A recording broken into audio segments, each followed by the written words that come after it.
Yo, what's going on, guys? DJS here, and I'm bringing you guys a follow-up video to the House of Hoops rant video that I posted yesterday.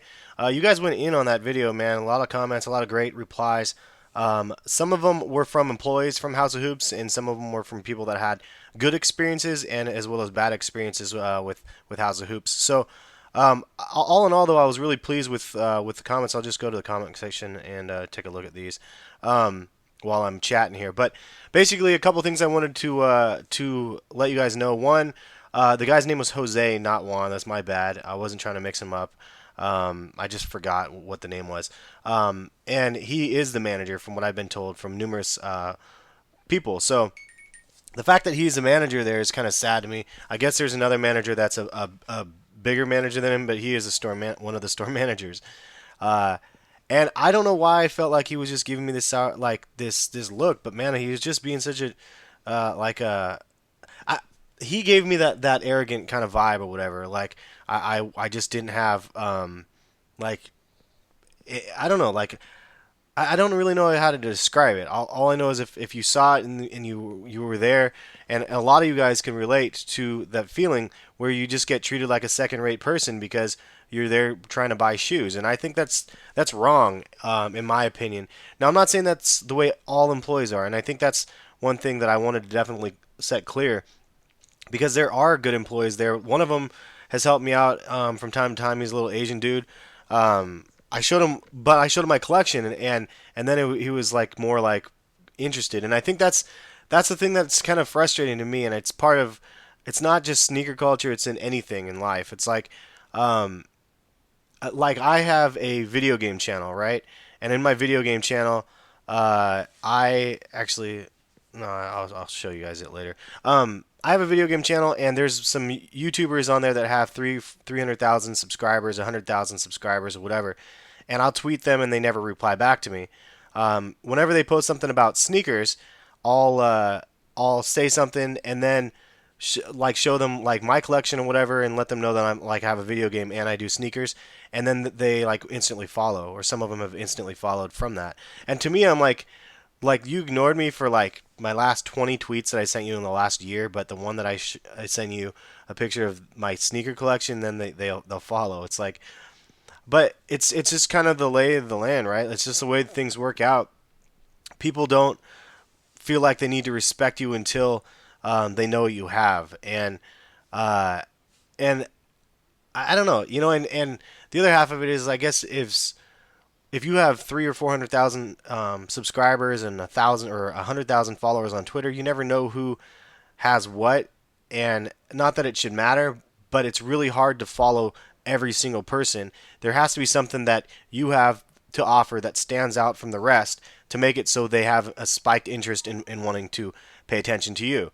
And my sneaker channel is what kind of helped me gain some more recognition even in my video game side. So I guess that should be noted. But it's silly to me that I have to pull out a picture to show the dudes my collection, that let them know that I'm a serious buyer before they'll consider like trying to like do things and help me out. Like and I forgot to mention this as well. When I showed the guy in the store that was gonna help me out with those Jordan ones, he said he was gonna help me out at least with them. I showed him the collection. I let him know my story. Let him know that I was a YouTuber and that I was a collector and he was like, yeah, okay. And then I showed him my picture. He was like, holy crap. And then he's like, he pats me on the back. He's like, oh, I'll be back in a sec. He's like, oh, we'll figure something out. We'll work something out. He said. And then between that time and when he said that, then I was filming in the store. And then when I was filming is when they kind of like that Juan I said it again, man. Jose kind of freaked out on me, and he actually threatened to me. I asked him on camera. I wish I had the video still, man. I'm pissed.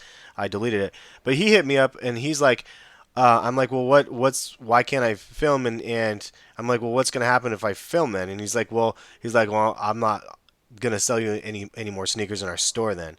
So he basically was threatening me to tell me that like he wouldn't sell me sneakers in the store if I filmed in the store. And I was like, wait a minute, like you're not selling me the sneakers anyway, so it's not any skin off my back. Like I don't know. The other thing is that I wanted to mention Champ Sports is the other one in the mall, and there's some people that work over there, and they were even saying that the people at this House of Hoops in particular, not all of them, but a lot of them have their head up their asses, and they all think that they're super superior because it's a fancy news store, and that was another thing that I don't know if most of you guys know or not, but this is a new store. It hasn't even been open a year yet, or maybe it might be just on 1 year. But the House of Hoops being so new, I think the employees there think that they're like the because there's not a lot of sneaker stores locally. There's that one, and there's Nike Portland. There's the Compound, and then and they don't get Jordan releases. But and then the Champ Sports in the mall near me. Most of the time, unless it's a major GR Jordan release, they don't get them. They didn't get the Jordan 11s. They don't get. I think they are getting the Bread 13s, but they didn't get like the fours or anything like that. So um, like House of Hoops is like one of the three or one of the two or three places around that I know of to be able to get shoes locally. So to me, having that be such a negative experience with that, I mean, I'll just go to the other places. Nike Portland has been tremendous lately, and with the change up that they've done with the Twitter RSVP, it's actually pretty solid. I was fighting it tooth and nail, but the more I've got to do it, like I've actually gotten pretty lucky in getting some kicks from there. So, I mean, that's where I'm going to be trying to get most of my kicks. I mean, obviously, I have a couple connections inside of like Nike or Jordan that I could probably ask, but I'm not. I don't want to ask for favors all the time. You know what I mean? It's not something I'm really. It's not something I necessarily do. But I just wanted to say thanks again for all the replies and everything. You guys had a lot of. I like this comment right here. Come up to Seattle. The Seattle ones, not as rigged, but still rigged. That's awesome. But yeah, you guys had a lot of good feedback. But all I could say is for those people that are like, nah, F House of Hoops. I'm not saying don't go to your House of Hoops near yours. I'm not saying let's boycott House of Hoops. I'm just saying for myself personally, I'm not buying from that House of Hoops anymore. And I don't even want to set foot in that store just in case that guy's working, just because he's just a jerk. But I know if there was other employees, somebody else mentioned you're overreacting. Just go back, and there might be some other employees in there that are cool. That just work through them then, but you just never know, especially when he's the manager. It's just kind of frustrating, and I just rather. And the reason why I was even at the mall is because I was going to get my iPhone 5 replaced because of the button issue, and because of the timing of that, I was like, oh man, I forgot about the one release. I bet they still have some at this House of Hoops, and they did have them in stock. I bet you they still have them. You saw the pictures from the previous video at the top. You saw all the pictures that they had a ton of kicks in stock still. So it's not one of those stores that everything sells out instantly. So yeah, I mean, with that in mind, it was one of those things I was just assuming that they'd have them, but we'll see what happens here with the 13s. I'm definitely not getting them from them. I'm going to try to get them from Nike, the Nike Town in Portland, or the Champ Sports. I'm going to try to call the Champ Sports and ask them what they can do. But again, I just wanted to make a follow up, a little bit of clarification. Also, one last thing for this video. What do you guys think about me starting my own sneaker blog? I've actually been throwing this idea around for quite a while. It's been something that I want to do, and it's about to come into fruition, if you will.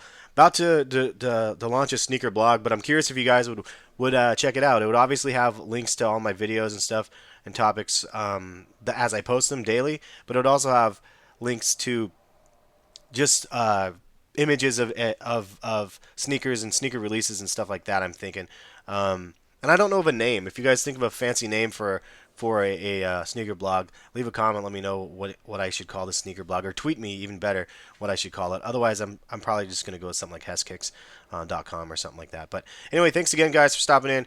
Really appreciate the support as usual.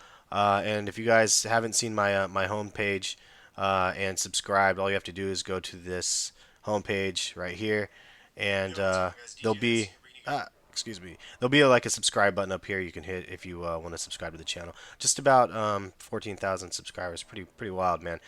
For not under 1 year. I joined in February. Actually, yeah, so we're coming up in just about a year anniversary. That's nuts, man. Anyway, thanks again. We'll catch you guys for another video tomorrow, and yeah, have a good one.